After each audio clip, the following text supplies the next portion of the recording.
Hello, fellow travel enthusiasts. Today we are in Porto.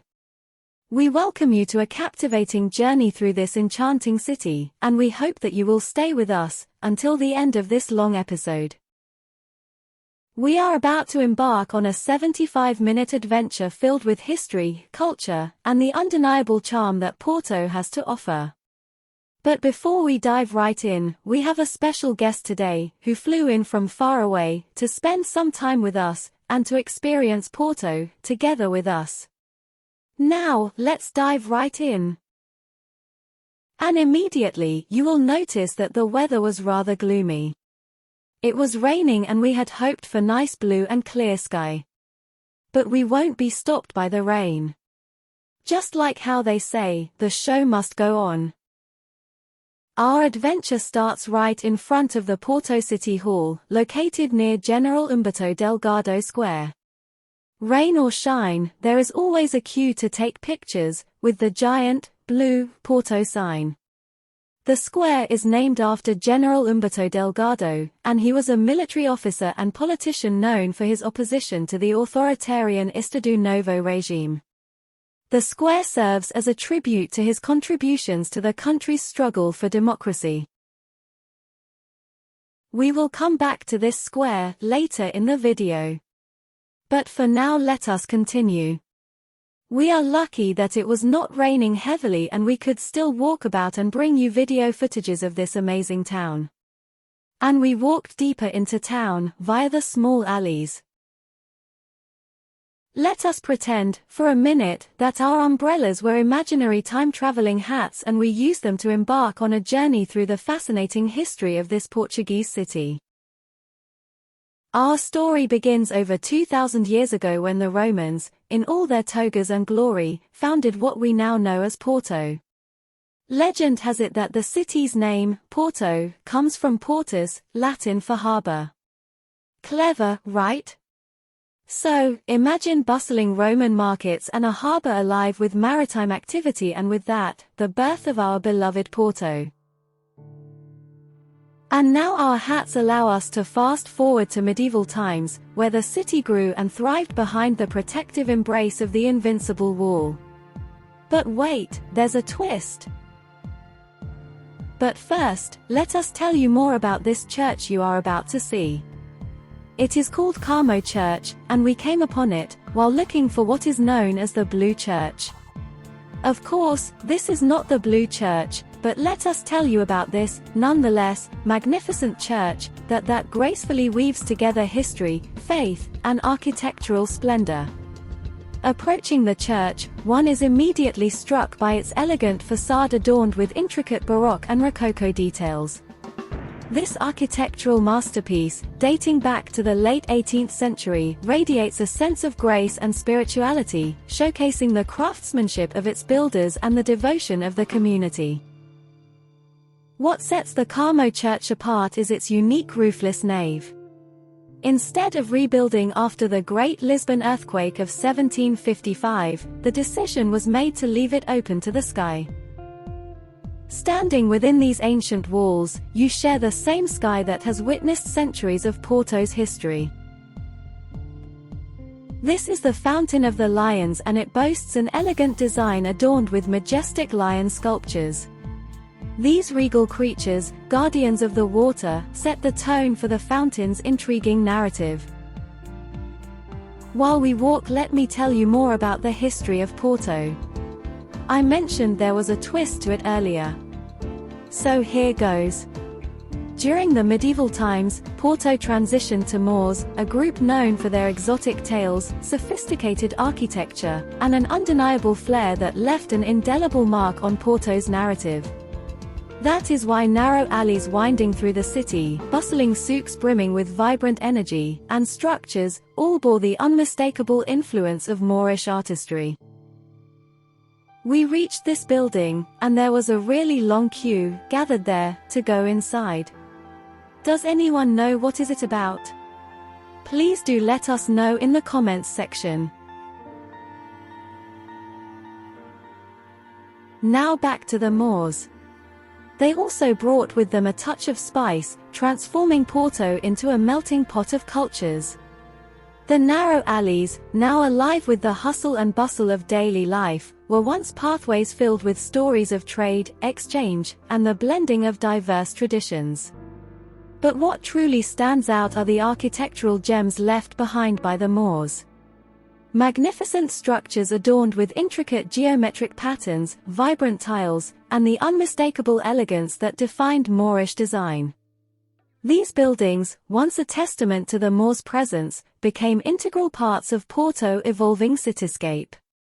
And we will see plenty of it throughout this video. We were walking towards the Clérigos Church as we heard that they have one of the most famous pastry shops in Porto near there. Let us see if we can locate it. But first, let me tell you some interesting facts about this church. The Clérigos Church is a Baroque-style church, not Moorish. That is the first thing I wanted to highlight. It is also one of the most iconic and emblematic buildings in the city. The construction of the church began in the 18th century, and it was completed in 1750. Porto is a city that is built on hills, and as you can see, the terrain is undulating. What it means is that we will need to walk up and down alleys. Oh, we found the pastry shop. It is called the Mantegaria Pastry Shop, famous for its custard tarts or cream pastries. The shop has a long queue, so let us join the queue and we will eat those tarts so that we can tell you more. We ordered a few boxes, containing a dozen of these small tarts. We also ordered coffee to go with the tarts. These Portuguese pastries are known for their flaky pastry crust and rich custard filling, often topped with a sprinkle of cinnamon or powdered sugar. Just a few steps from the pastry shop was this very unique shop selling sardines. It is called O Mundo Fantástico das Sardinhas Portuguesas. Hopefully I am even pronouncing that correctly. Apologies first. We have never encountered such a multitude of sardine cans in one location.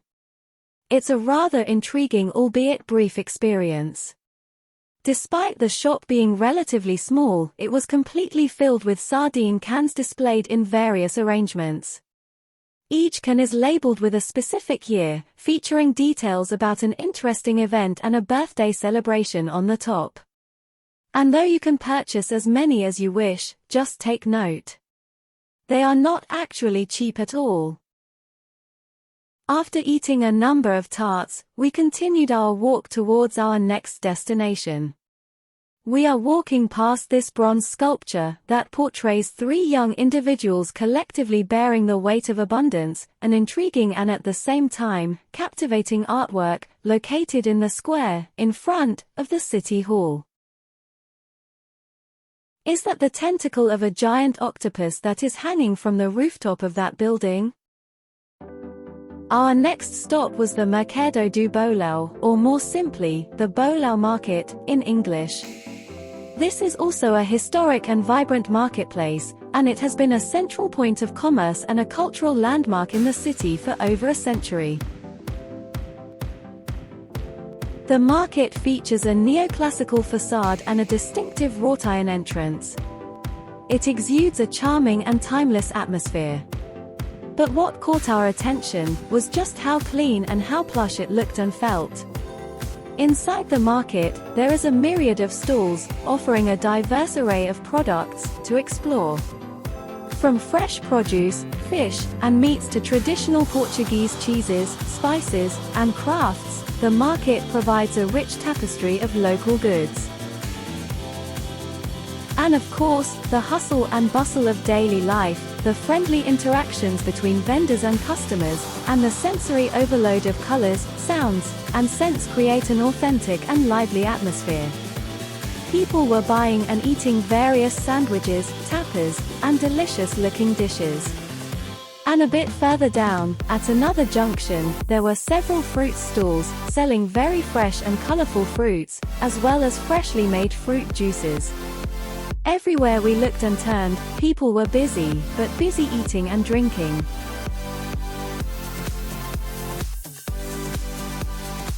The pineapples, the ripe and big mangoes, the oranges, and the grapes, all look so inviting.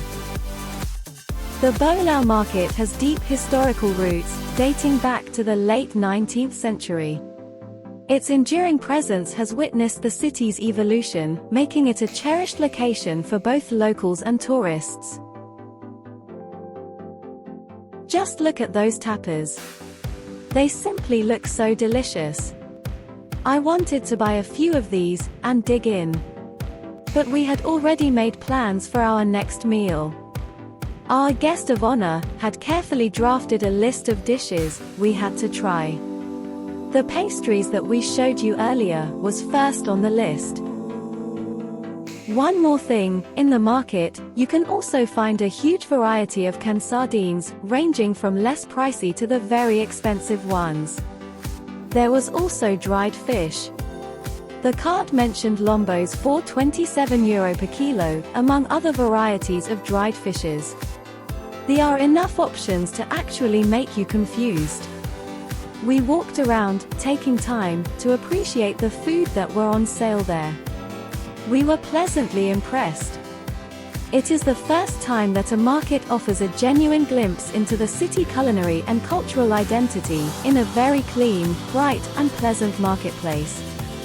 So next time you visit, please engage with local vendors, sample traditional Portuguese flavors, and immerse yourself in the lively ambience that defines this historic marketplace.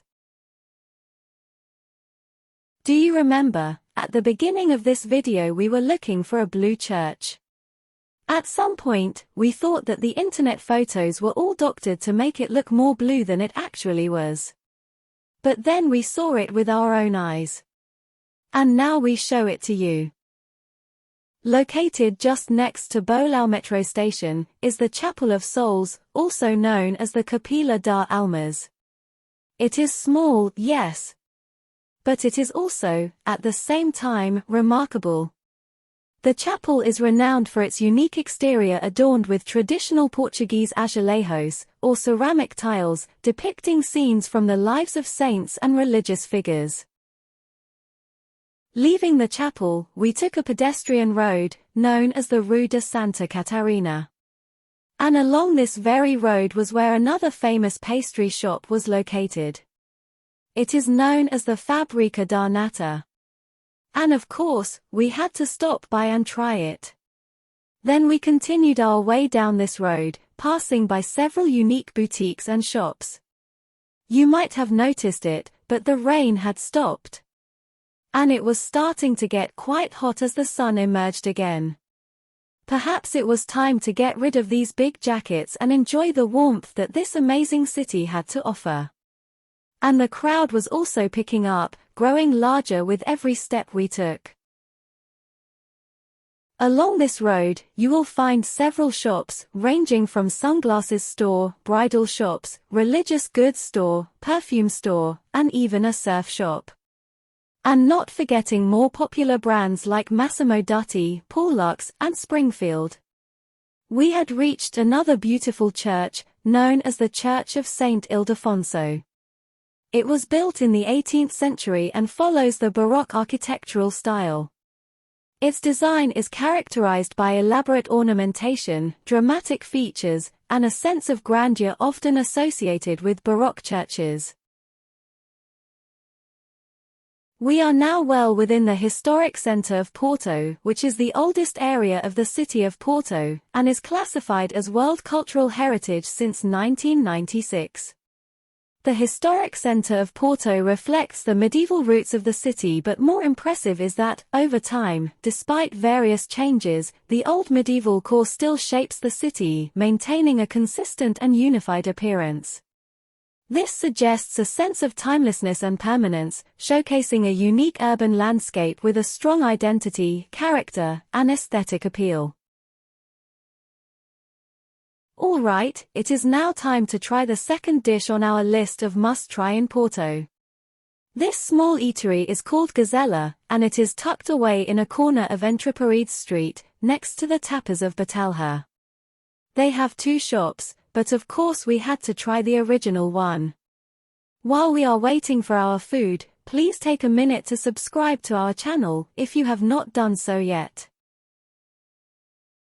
We ordered what is referred to as their special hot dog, caipirinha, served with a beer. You might probably have to get in line and wait for a seat to free up. The food was actually a grilled sandwich stuffed with cheese and sausages, and luckily it was not that big. The beer was cold and refreshing, and it complements the sandwiches perfectly. The serving was not big, but after eating and drinking, we felt full. There were still more dishes to try on our list, and I was wondering if we could do it all. So we left Gazella and continued our walk. We made our way back towards the Church of Saint Ildefonso. From this angle and from this distance it looked even more amazing. The sky was now clear and blue, and the white and blue color of the church blended so well with the skyline. Just take a look at the crowd in this shot. We wanted to walk towards that direction, but then we changed our mind when we saw this.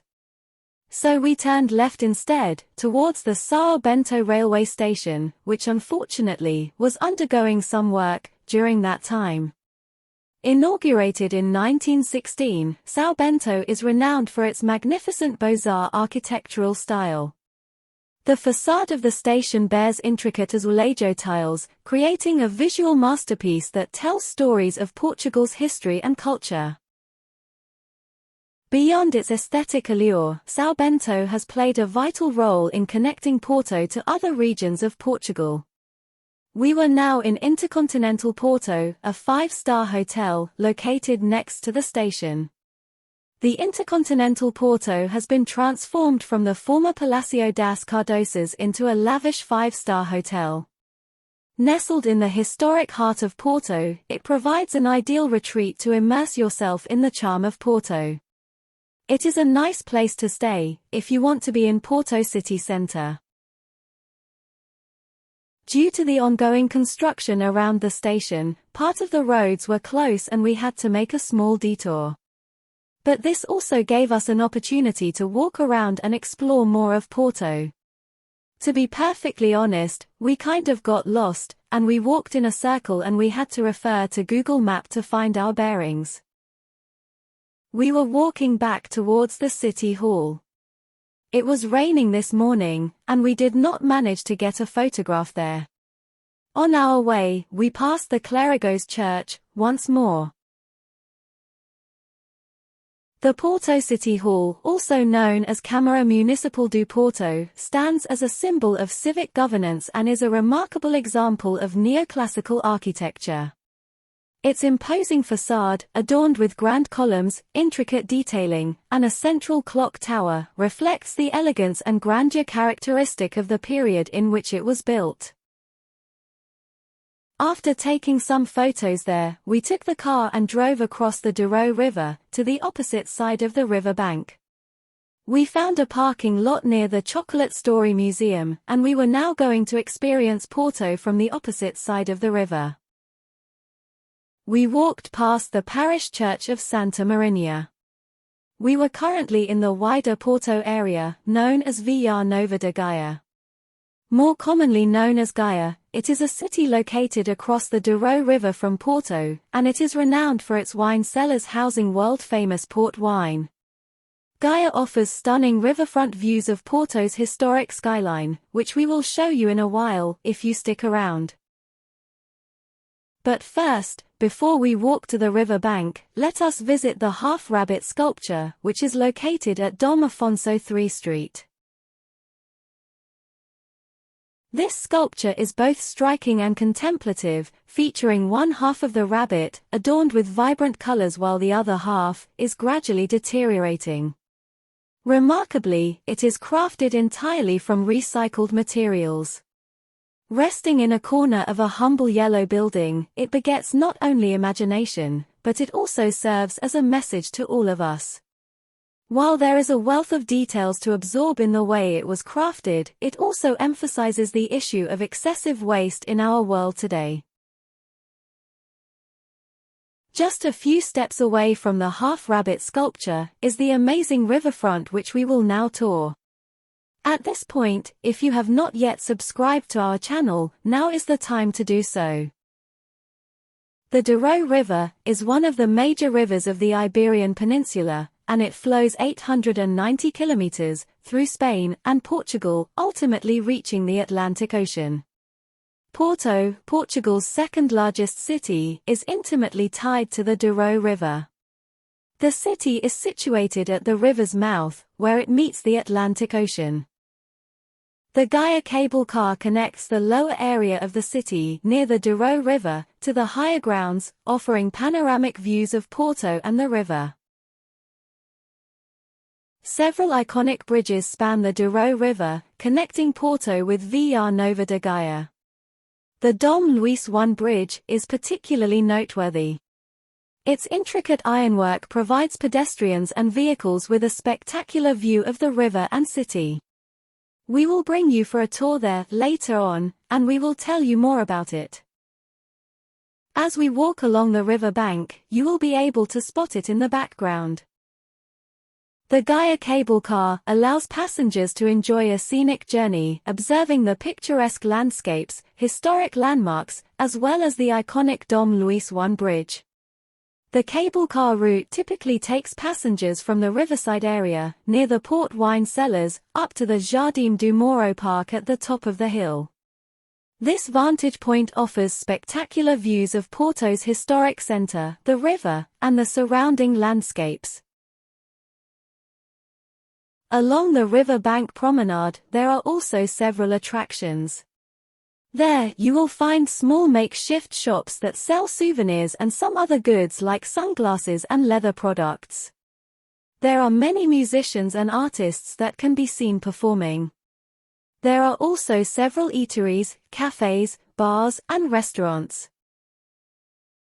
Most importantly, the area can get very crowded. So just be prepared for it, be patient, move around at a slow pace and just enjoy the views and the ambience. From this side of the river, you are able to fully appreciate the breathtaking panorama that showcases the charm and historical richness of Portugal's second-largest city. The cityscape is characterized by a mix of colorful buildings, historic landmarks, and architectural gems. I bet that the view of Porto is equally enchanting at night when the city is illuminated. Alright, we are about to bring you to experience something unique. At least, for us, this was our first. This place is called Casa Portuguesa do Pastel de Bacalhau, and you have to see it yourself, to believe it. It is what we can call an exceptional experience. We read their history, and their business model is guided by passion passed down through generations.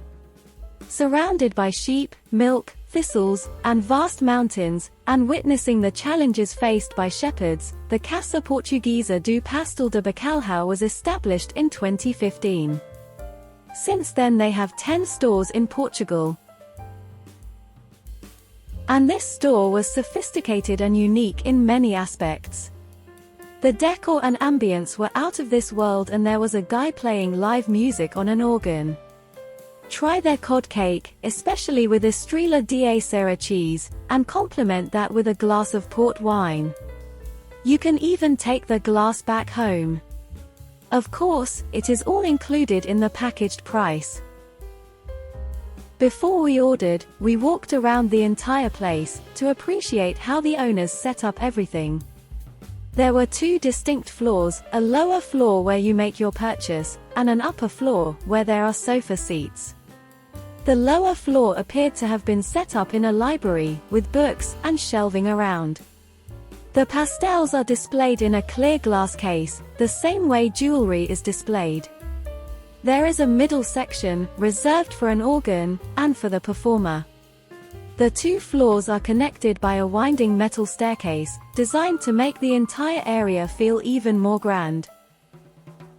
Once you make your order and you are served, you can go upstairs, where there are comfortable sofa lounges, for you to sit, enjoy the live music, and just chill and enjoy the wine and cod cake, also known as the pastel.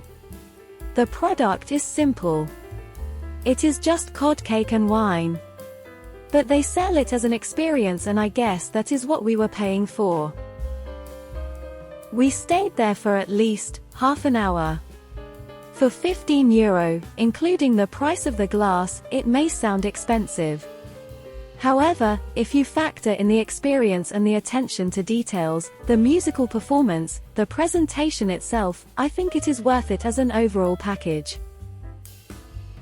There is even a sofa, with a window right behind it, and with a view of the river and of the city in the background. It feels like a window that opens up to the outside world. Alright, we have been sitting long enough, and it is time we got up and make a move. If not, we will miss everything else that is to come. Once outside, the plan was to walk across the bridge to reach the other side of the river bank. We know that it is possible, as from afar, we could see people crossing on foot. The boats with barrels you see on the Douro River are known as barcos rebelos. These are traditional Portuguese cargo boats that were historically used to transport barrels of port wine from the Douro Valley to the wine cellars in Vila Nova de Gaia, located across the river from Porto. Barcos rebelos have a distinctive flat-bottomed design, allowing them to navigate the shallow waters of the Douro River. While we are on the subject of port wine, let me tell you a bit more. The process of making port wine begins with the cultivation of specific grape varieties in the terraced vineyards of the Douro Valley. The region's unique climate, soil, and topography contribute to the distinctive characteristics of the grapes. Harvesting typically takes place in the late summer or early autumn when the grapes have reached optimal ripeness. The harvest is often done by hand to ensure the delicate handling of the grapes. After harvesting, the grapes are transported to the wine estates, known as quintas, where they undergo crushing. The grape juice, known as must, then undergoes fermentation. In the case of port wine, fermentation is intentionally halted before all the grape sugars are converted to alcohol. This is achieved by adding grape spirits like brandy, which raises the alcohol content and preserves the natural sweetness of the grapes. This is also to fortify the wine at the same time. Ports are classified into different styles based on factors such as grape varieties, aging process, and sweetness levels. Aging is done in wooden casks or barrels, typically made of oak. And port wines can be enjoyed as aperitif, dessert wine, or paired with certain food. So there you have it, you are an expert on port wine now. And it is just nice, as we are almost reaching the bridge as well. Can you see from the video where the train is crossing? We wanted to go there, but we did not want to climb. I am sure there is a way to drive there. More about this, later in this video. The area near the Lewis 1 bridge was more crowded, and we could hear live music as we walked closer. The sun was now lower in the sky, and therefore bathed the entire area with its golden light. It felt as if we were right inside one of the Hollywood blockbusters movies. It felt as if Tom Cruise was about to jump from that bridge into the boat below. Or perhaps something more romantic, like a scene from a love story, with the main characters on a bridge. Before we crossed the bridge, I wanted to take some more photographs of this side of the river bank for my Instagram account. While taking some photographs of the river, I noticed a group of birds flying around. Can anyone tell me what is that bird doing? But before we continue any further, would you like to stop for 1 to 2 minutes to enjoy one of the best live band and live performances that we have experienced in Porto so far? Let's do that, okay?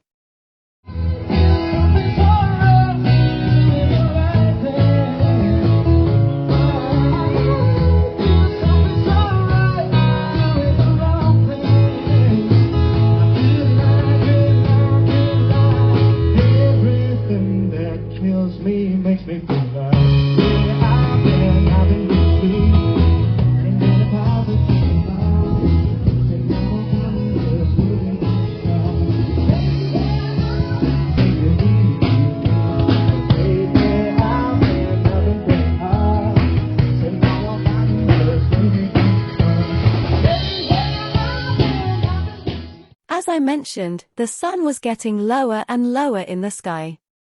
Since we are looking at the ships, let us take a moment to immerse ourselves in the exhilarating age of exploration, a period that saw the rise of daring Portuguese explorers whose maritime endeavors left an everlasting mark on history.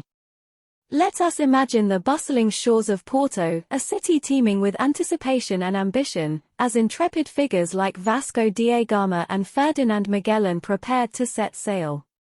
Can you sense the anticipation building, the clinking of navigational instruments, and the hustle and bustle of crews readying their vessels for epic voyages? For us, the only voyage we were about to embark on was to walk across the Lewis I Bridge. The bridge was designed by the Belgian engineer Théophile Seyrig, a disciple of Gustave Eiffel, and it reflects the influence of Eiffel's architectural style. The Lewis I Bridge features a double-deck iron structure with 2 levels of arches. The 2 levels provide different vantage points for enjoying panoramic views of Porto and the Douro River. Construction began in 1881 and was completed and inaugurated in 1886. It was named after King Luís I of Portugal. During the Golden Era, Porto emerged as a pivotal launching pad for these audacious maritime adventures that would redefine the known world. Vasco da Gama, with his sights set on discovering a sea route to India, and Ferdinand Magellan, envisioning a westward journey around the globe, embarked on their groundbreaking expeditions from the very waters of Porto. Porto's maritime legacy during the Age of Exploration extends beyond the departure of these renowned explorers. The city's shipyards, docks, and navigational expertise played a crucial role in facilitating these monumental journeys. The harbor echoed with the sounds of shipbuilders, the creaking of wooden hulls, and the loading of provisions for long, daring voyages into the unknown. And with that short anecdote, we made it to the other side of the river bank, known as the Riverside Quay or Quai da Ribeira. From here, we could get a different perspective of where we just came from. This side of the waterfront area is known for its charming medieval streets, colorful buildings, and vibrant atmosphere. One thing for sure. It was as crowded, if not, even more crowded than the other side.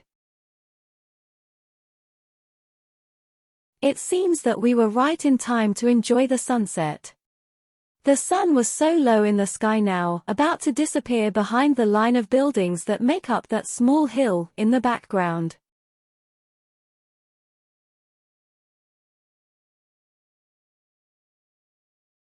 It was painful to look at the sun directly now. Luckily we had our sunglasses. On this side of Porto is where you find the narrow and winding medieval streets lined with colorful buildings. The architecture reflects the city's rich history and adds to the area's unique charm.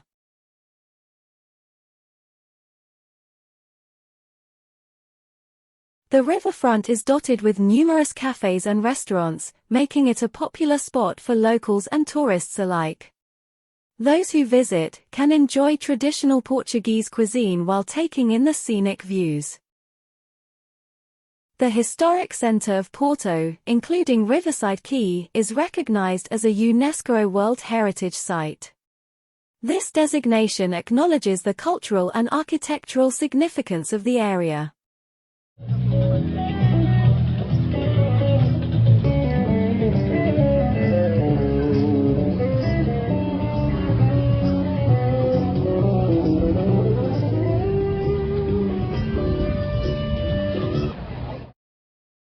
This is the Ribeira Square, a central and bustling square. It often hosts street performers and musicians, contributing to the lively and cultural atmosphere of the square. The area is a hub of activity during both the day and evening. And you have just listened to one of the live bands. As evening falls, the quayside area transforms into a vibrant nightlife hub. The riverside bars and cafes offer a lively atmosphere for socializing and enjoying the night. And for us, it was time to walk back to our car, which suddenly felt like a long walk back. We moved closer to the edge of the riverbank to snap some photographs. And down below, in the water, we noticed a huge number of very dark fishes. We cannot recognize them, and we would appreciate if you can leave a note in the comments section, if you know what are these fishes. There must be hundreds of them in the water, and they all gathered around something, and we were not sure what it was. Talking about fishes, the Douro River is home to several fish species. These include the European sea bass, the gilthead sea bream, the carp as well as the trout, to name just a few.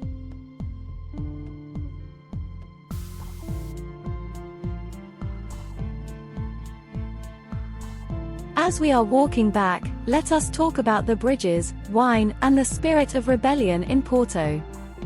The 19th century was, after all, an era of boundless innovation, fervent rebellion, and, of course, the velvety nectar of port wine. For example, in front of us is the magnificent Dom Luís I Bridge, an enduring symbol of unparalleled engineering prowess. But, my dear viewers, the story of Porto in the 19th century is not merely etched in iron and stone, it's a tale of unyielding spirit and the sweet rebellion that courses through the city's veins, intertwining with Portugal's fervent fight for democracy. Earlier, I mentioned the two levels of the bridge. But let us see it in a metaphoric way. Picture this, the Dom Luís I Bridge gracefully spanning the Douro River, a testament to human ingenuity. Its double-deck arches seem to echo the duality of an era marked by innovation and societal shifts. As pedestrians traverse its upper deck and trams rumble below, it's more than just a bridge, it's a metaphor for connecting past and present, tradition and progress. In the 19th century, Porto's cellars became the repositories of port wine, aging to perfection, waiting to be uncorked and sipped, a taste of history in every drop. But amidst the sweet notes of this exquisite elixir, a more profound symphony played out, a melody of rebellion against oppressive regimes. Porto, steadfast and unyielding, stood at the forefront of Portugal's fight for democracy. The city's cobbled streets and historic squares bore witness to the spirit of resistance, a fervor that echoed across the pages of history. I cannot start to think of the clandestine meetings in dimly lit taverns, where whispers of freedom echoed through the air. Picture the faces of those who dared to challenge the status quo, forging a path towards liberty. Porto became a crucible of rebellion, a city unafraid to defy, a guardian of democracy in the face of adversity.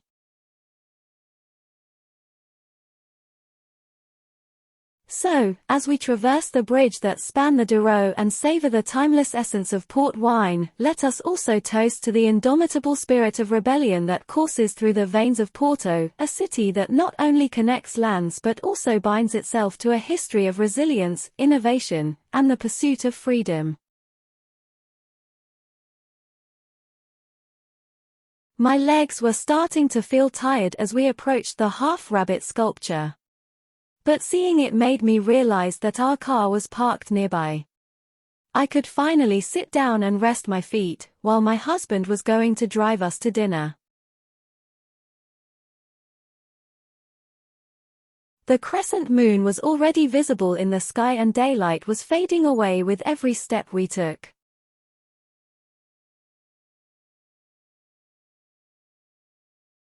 We decided to have dinner at a small restaurant, which we digged out from Google list of recommended restaurants. So we drove there, found a public parking, and decided to finish the rest of the trip to the restaurant on foot. We were near the Court of Appeals of Porto, which is also near the Judicial Court of the Porto District. On your right you will see the Statue of Justice, and written above it are the words that translates to House of Justice in English. It is a pity that it was getting dark, thus making it difficult to get sharp and clear videos of this sculpture. It is actually a very unique and beautiful sculpture. We continued along a small road called Dr. Barbosa de Castro. On the left is the Church of Saint Joseph of Taipar.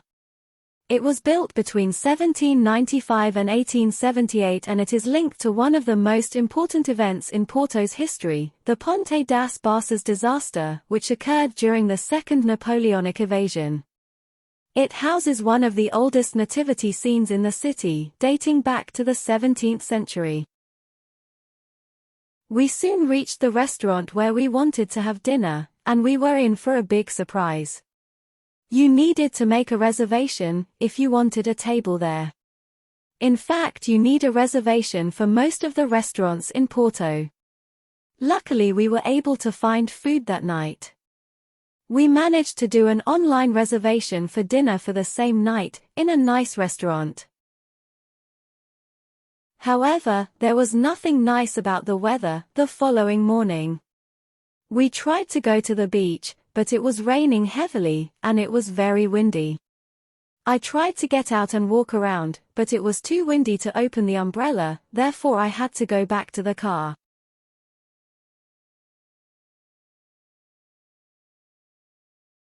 We drove towards the Bolsa Palace, found an underground parking spot, and slowly made our way towards the famous Church of St. Francis. It was raining heavily, and with occasional gusts of wind, we had to be very careful with our umbrellas. The Bolsa Palace is a stunning 19th-century building that served as the city's stock exchange. Built in neoclassical style, it is renowned for its opulent interior, including the extraordinary Arabian Hall, adorned with intricate Moorish-inspired designs. The palace is a UNESCO World Heritage Site. Luckily, the walk to the Church of St. Francis was relatively short, and within minutes we found ourselves at the large metal gate in front of the church. A short flight of stairs to climb, and we could finally take shelter inside the church. It was raining heavily, but like how I said right at the beginning of this video, the show must go on. The Church of St. Francis in Porto is a significant Gothic church that dates back to the 14th century. Renowned for its striking architecture, the church underwent modifications over the years, incorporating Baroque and Gothic elements. Notably, the interior features an extravagant Baroque style, characterized by intricate woodwork and gilded details. We had to purchase tickets first. These tickets also grant access to the catacombs, which we will visit first. The Franciscan order started in Porto approximately in 1223. Initially, there were conflicts with other religious groups and the Bishop of Porto. Only after Pope Innocent V issued a special decree called the Bulla Doelentis Accepimus, the Franciscans regained the land that was originally given to them. Following this, they started constructing the convent and a small church dedicated to Saint Francis of Assisi around 1244. Then in 1383, with the support of King Ferdinand I, the Franciscans initiated the construction of a larger church. Completed around 1425, this new church adopted a simple Gothic design, characteristic of the mendicant orders in Portugal. The overall structure of St. Francis Church has remained largely unchanged, making it the prime illustration of Gothic architecture in Porto. In the 15th and 16th centuries, influential families in Porto selected the Franciscan Church as the final resting place for their family members. An outstanding illustration of this practice is the Chapel of St. John the Baptist, constructed in the 1530s for the Carneiro family. This chapel is a noteworthy example of Manueline style, which represents the Portuguese late Gothic architectural style.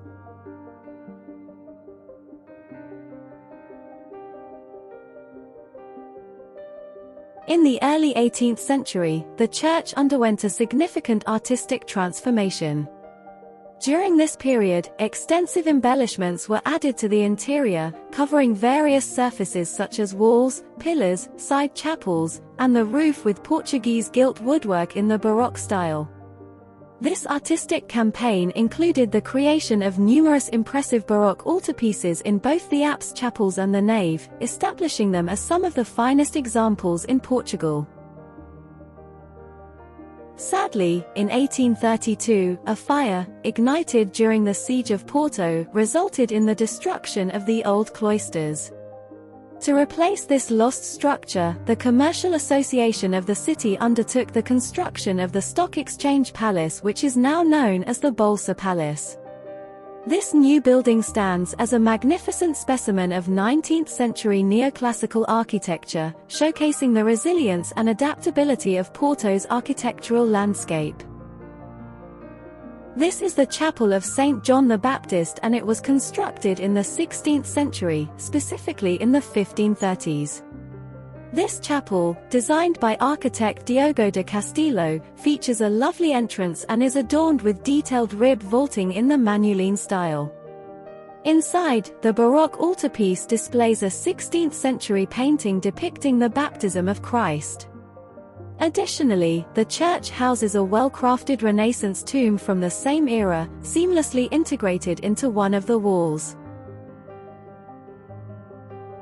Commissioned by the Carneiro family, one of the prominent Porto families, to serve as their pantheon, the Chapel of Saint John the Baptist is often praised for its artistic richness and the quality of its Manueline craftsmanship. We spent some time in this chapel, to appreciate its unique architectural style and the historical significance it holds. Leaving the chapel, we visited a few more rooms with paintings or porcelain displays. Some of these rooms had very intricate painted ceilings with chandeliers hanging from them. Others had a large collection of paintings hanging on the walls. And there were also rooms with large transparent glass casings featuring old plates, chalices, candle holders, and books. These exhibits showcase the rich religious and cultural history associated with the church, offering visitors a glimpse into the artistry and significance of these objects. Exploring these rooms provided us an opportunity to appreciate the religious heritage and artistic traditions connected to the Church of St. Francis. And then we walked into a large room, with a dining table that could probably sit 6 to 8 people. It also featured very intricate ceiling work, a large chandelier, and a statue of Jesus on the cross, in gold accent. There were several large format paintings, throughout the room, hanged on the wall, and framed in gold. From the window in that room, we could see outside and it was still raining cats and dogs. We therefore decided to take things easy, since we would be spending more time inside, while waiting for the rain to stop. We walked around, stopping by to admire the beautiful paintings that were on display. They often depicted important religious figures, historical events, scenes from the Bible or famous people in Portugal history. In the 18th century, the Church of St. Francis underwent major renovation works. The portal was restored in a resolutely Baroque style and the interior of the building was covered with talhas douradas, gilded woodwork. History has it that the gildings necessitated 300 to 500 kilograms of Brazilian gold. We are now in the catacombs, nestled under the dispatch house of the order, located right beneath the Church of St. Francis.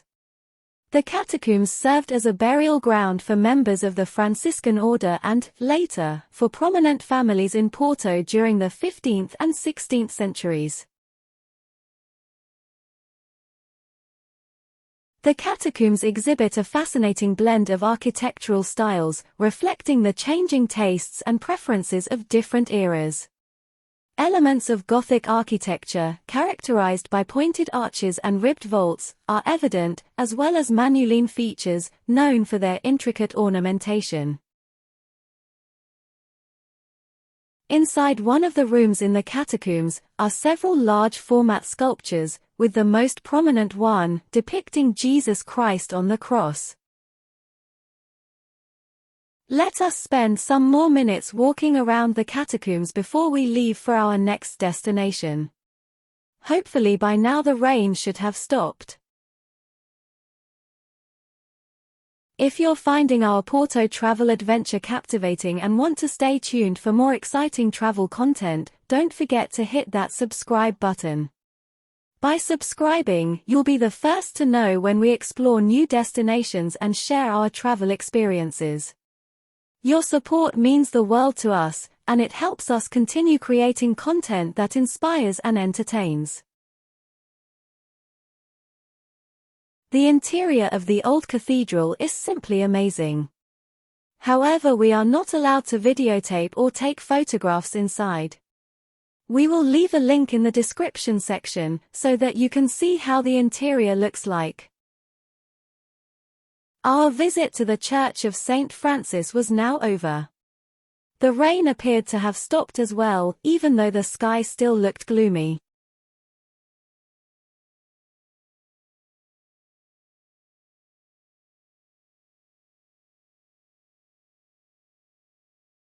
This is the Garden of Infante Dom Enrique.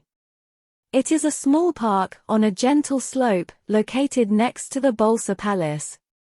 There is a statue of Prince Henry the Navigator in the center of this park. Crafted by sculptor Tomás Costa, this monument vividly captures the life of the pioneering Portuguese prince. The statue, perched on an impressive pedestal, portrays Prince Henry gazing toward the sea, symbolizing his pivotal role in maritime exploration during the 15th century. As we expected, it was umbrella out again. It started to rain once more. We walked down the Dom Enrique Street near to the McDonald building, to try and get a better vantage point of the city. We were hoping that further out, we will see patches of blue sky and we can hope that the sun will be out again, similar to what we experienced yesterday. But today was completely different, and it did not appear that the rain would stop at all. With that little bit of disappointment, we continued our journey uphill in the direction of the Porto Cathedral. Dom Enrique Street is part of the Ribeira district, a UNESCO World Heritage Site known for its charming medieval streets, colorful buildings, and vibrant atmosphere. Along the street, you can find a mix of traditional Portuguese architecture, historic structures, and a variety of establishments. The street is also known for its picturesque setting and proximity to the Douro River. However, from here to the Porto Cathedral, it was all uphill. The cobbled pavements were slippery due to the rain, so we had to be careful. Yet, it was a nice and pleasant walk. And there was a lot to see along the way. We stopped by this liquor shop. And we were amazed at the variety and at the prices. A few meters further, the road turned right, and the climb uphill was slightly more steep. And then we had to turn right once more into a small cobbled alley that was even more steep and even more slippery, due to the rain.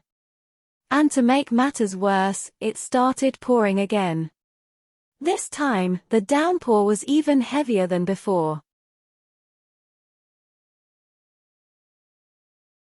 On the right, there was a staircase that led up to the Porto Cathedral, and this was the shortest way to reach the church. We could also continue straight forward, following the road that vehicles will take. But given the rain, we thought it would be best to use the staircase. And very soon the pathway was flooded with water, and our shoes and socks were soaked. Once we reached the cathedral, we realized how windy it was up there, and our umbrellas were virtually useless. And while we are here, let me tell you more about the Porto Cathedral, a prominent landmark in the city, an iconic medieval church that bears historical and architectural significance. To begin, the cathedral dates back to the 12th century and is one of the oldest and most important religious structures in the city. And being so old, it surely showcases a mix of architectural styles, including Romanesque and Gothic elements, reflecting the various periods of construction and renovation. This is the pillory, and it is a stone column topped with a metallic structure and was historically used for public punishment and humiliation. In medieval times, the pillory was a symbol of judicial authority, serving as a place for the execution of sentences such as flogging or public humiliation. It consists of a tall stone column, with ornate carvings, topped by a horizontal structure that held the offender during their punishment. The cathedral itself is strategically situated on the highest point of the historic centre of Porto, offering stunning panoramic views of the city and the Douro River. And it boasts an impressive Gothic cloister, adorned with intricate details and featuring azulejo tiles, which are traditional Portuguese ceramic tiles. There is a small entrance fee if you want to visit inside. Since our umbrellas were useless now due to the strong winds, it became very difficult for us to keep videotaping the surrounding, so we decided it was best to leave the cathedral and continue our little adventure. So we walked back down, using the staircase, and we looked for a nice restaurant for lunch. The place was nice, cozy and warm. We used this opportunity to dry ourselves, and enjoy some nice hot prawn soup. Then we had some equally amazing main courses. I had a steak while my husband had some octopus. While eating, my husband decided that we were not going to walk around in the rain anymore. Instead, we were going to chase back the sun. So after lunch, we drove off, using the sky as our guide, looking for patches of blue. And it all paid off. Just look at the beautiful blue sky. And to top it all off, we were in front of the sea, with breathtaking views, and the sun was shining bright and high. This district is called Foz do Douro, and I must say, it is a charming and picturesque area, located just right at the mouth of the Douro River in Porto, where the river meets the Atlantic Sea. The district features several beautiful beaches, including Praia do Carneiro, where visitors can relax, sunbathe, or take a refreshing swim. The long promenade features a pergola that will make you feel you are in some region, along the French Riviera, near the town of Nice. The pergola was installed in the 1930s, because the mayor's wife fell in love with the one on the Promenade des Anglais, located in Nice, France. And just by looking at the position of the sun in the afternoon sky, we are convinced that Foz do Douro should offer spectacular sunset views over the Atlantic Ocean. Perhaps you should consider capturing the scenic beauty during the golden hour for visually stunning footage, if ever you visit. And make sure to share it with us to enjoy. We were currently walking along the beach called Molhe Beach. The name Molhe itself refers to the breakwater or jetty that extends into the sea. Opposite the beach, there are several cafes and restaurants, so that you can appreciate these amazing sunsets while enjoying dinner. We walked along the beach, listened to the sound of the waves as they crashed against the rocks. Although they were big waves, they were nothing when compared to those we experience in Nazaré. Talking about Nazaré, in case you have missed our video of it, we will leave a link in the description below. Please do watch it, especially if you are into surfing and large waves. It was now very warm, we could enjoy a bit of well-deserved sunshine, after a gloomy rainy morning. The promenade that runs parallel to the sea is called Avenida do Brasil. It is a popular promenade along the coastline, lined with pines trees and palm trees and providing a pleasant walking or cycling route with ocean views. The Foz do Douro also features a lighthouse, another distinctive landmark that surely adds character to the coastal landscape. And not to mention, the nearby breakwater, known as Molhe, is a great spot for strolling and enjoying the sea breeze. We could stay here and wait for a few more hours until sunset, but in the end, we decided to continue our little drive, following the coastline and stop again, if we come across anything interesting. So we walked back to the car, put down the roof to enjoy the sun and fresh air, and slowly drove along Avenida do Brasil, in a northern direction. Then we continued along Avenida de Montevideo, and found a parking space near the gardens of Avenida de Montevideo. From there we continued on foot. The garden was essentially a large park, besides the beach, with big trees and several benches, offering a very pleasant space to stroll or relax. Nearby was a large roundabout, with the equestrian statue of Dom João VI as the centerpiece. In 1816, he became King of Portugal after his mother's death, but he continued to reside in Brazil, which he had raised to the status of a kingdom in 1815. This is the Castelo do Queijo Beach or Cheese Castle Beach. It is a popular beach, also located in the Foz do Douro. As its name suggest, there is an iconic fort, more commonly called as the Cheese Castle, that is located along this beach. And we are going to walk there now. The official name is Forte de São Francisco Xavier and it is situated near the mouth of the Douro River, overlooking the Atlantic Ocean. The fort has historical significance and dates back to the 17th century. It was originally built to defend the coast from maritime threats and invasions. It is really characteristic of military fortifications of its time. And that is why it features stone walls, bastions, and embrasures designed for the deployment of cannons. Originally constructed for defense, its military purpose evolved over the centuries, and it has become a landmark with cultural value.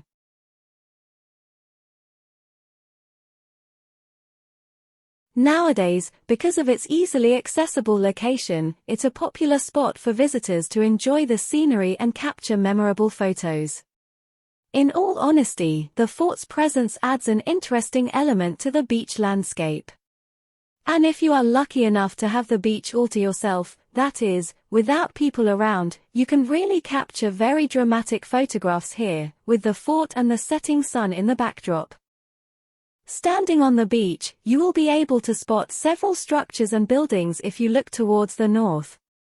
This is the Porto Lixos cruise terminal as well as the beaches and port area surrounding it.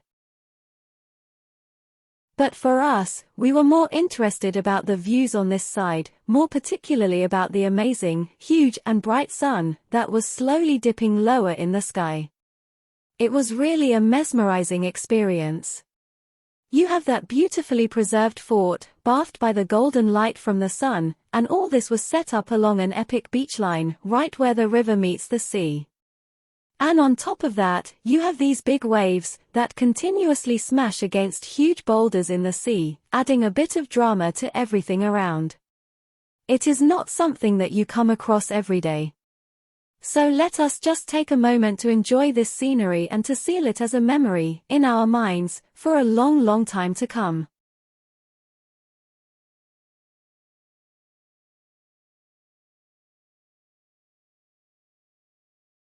As I looked at the plane that flew across the sky and at the cruise center, it reminded me that present-day Porto has witnessed the harmonious blend of tradition and innovation. The city has evolved into a dynamic one, embracing its cultural roots while flourishing as a hub of creativity, gastronomy, and a vibrant art scene. We have featured a lot of contemporary architecture and urban development in Porto. But the city has also undergone changes in its skyline, with new buildings and structures contributing to a modern cityscape. But for now, since the skies have cleared almost everywhere, let us go back towards the city center to visit the Church of Lapa. This church is located near our hotel and it has a distinctive neoclassical architecture, which dates back to the 18th century most probably. Take a closer look and you will notice neoclassical elements that are characterized by a return to classical forms and an emphasis on symmetry and simplicity. The construction of the Church of Lapa began in the mid-18th century. However, due to financial constraints and other challenges, the completion of the church was a slow and gradual process. The facade of the church was only completed in the late 18th century, while the interior took even longer, and was only finished in the 19th century. The church's facade is adorned with Corinthian columns and a triangular pediment. The overall design reflects the influence of classical Greek and Roman architecture. Once inside the church, we could appreciate the ornate decorations and many religious artworks. It also features a richly decorated altar and, if we look around, we can see several religious paintings, all of them contributing to the spiritual and aesthetic experience. The church is dedicated to Our Lady of Lapa, a title associated with the Virgin Mary. It has been a significant religious site for the local community for centuries. Since 1835, the church's interior has housed the heart of King Pedro IV. In 1837, a monument was built by Costa Lima to hold the heart, and it is located in the main chapel on the Gospel side. The Great Pipe Organ opened on July 7, 1995. It is considered one of the best and most beautiful in the entire Iberian Peninsula, and it weighs around 32 tons and measures 15 meters in height. Next to the church is the Lapa Cemetery. It is the oldest Romantic cemetery in Portugal, created in response to the cholera epidemic in Porto that claimed many lives. Since 1833, the Brotherhood of Nossa Senhora of Lapa had sought a dignified resting place for its members.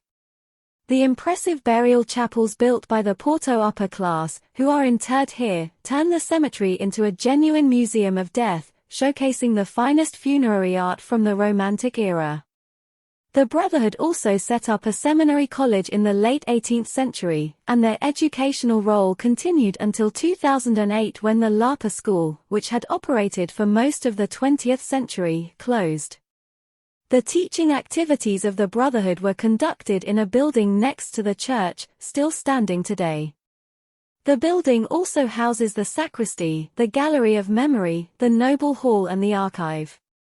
Some of these spaces are still active and open for visits. So there you have it, we have seen most of what we wanted to see in Porto. Or is it? Wait a minute. There are still two things we wanted to take a closer look at. So let us do just that. The next morning we drove and parked near to the Clérigos Tower, which is definitely one of the most iconic landmarks in Porto. Let us take a short walk there. The tower is situated in the heart of Porto, in the civil parish of Vitoria. It is part of the Clérigos Church and is located near the historic centre of the city. As we make a right turn, you will be able to see it. The tower was designed by the Italian architect Niccolò Nasoni, who played a significant role in shaping the architecture of Porto during the 18th century. Construction began in 1754 and was completed in 1763.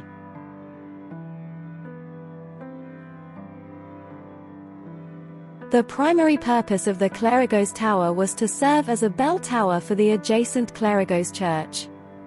It was part of the overall design of the Clérigos complex, which also includes the church and the Clérigos house. The tower is a striking example of Baroque architecture. It stands at 76 meters tall and is known for its elegant Italian design and also for all the decorative elements that it features. The tower has 6 floors and all of them are filled up with ornate details, including statues and motifs.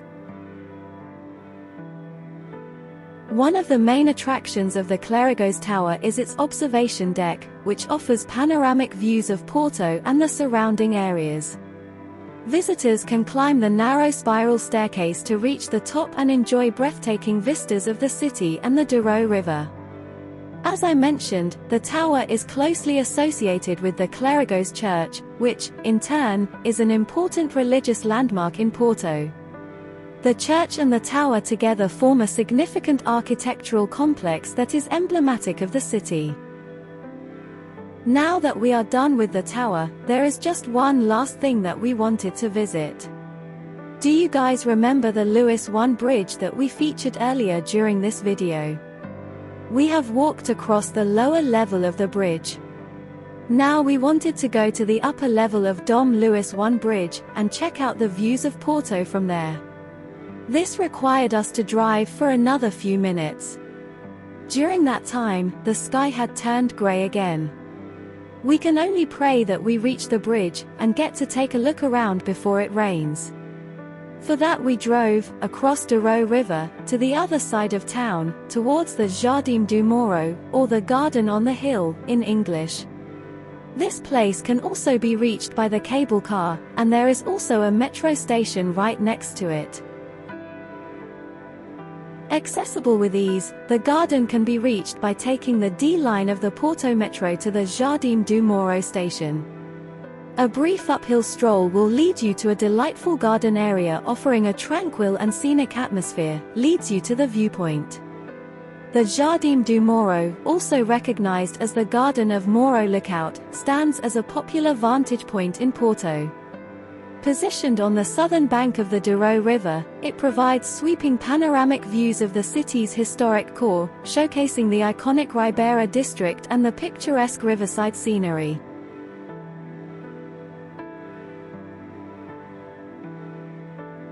We climbed all the way to the very top, via a set of staircase, and from there you're treated to breathtaking vistas that extend across the river, encompassing Porto's UNESCO World Heritage listed skyline.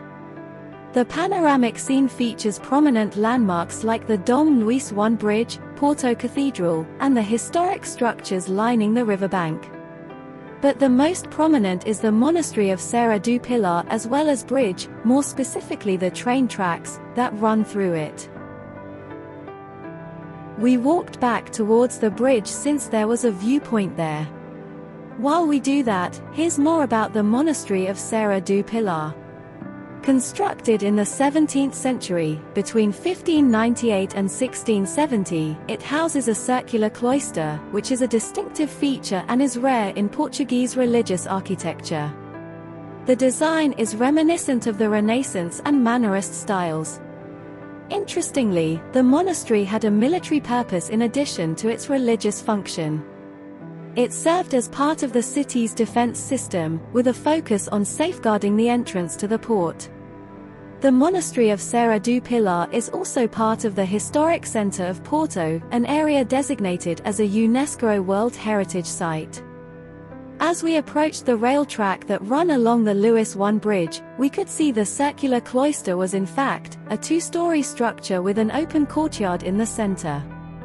The columns supporting the arches are adorned with decorative elements, and the upper level provides stunning views of the surroundings. From there we could also see the Teleférico of Gaia. We had a clear panoramic view of the Douro River, the city of Porto, and its historic landmarks. As the train approached, we kept left and continued walking along the upper deck of the bridge, which is actually reserved primarily for pedestrians. Walking across the bridge provides an excellent vantage point for capturing photographs of the city and its landmarks.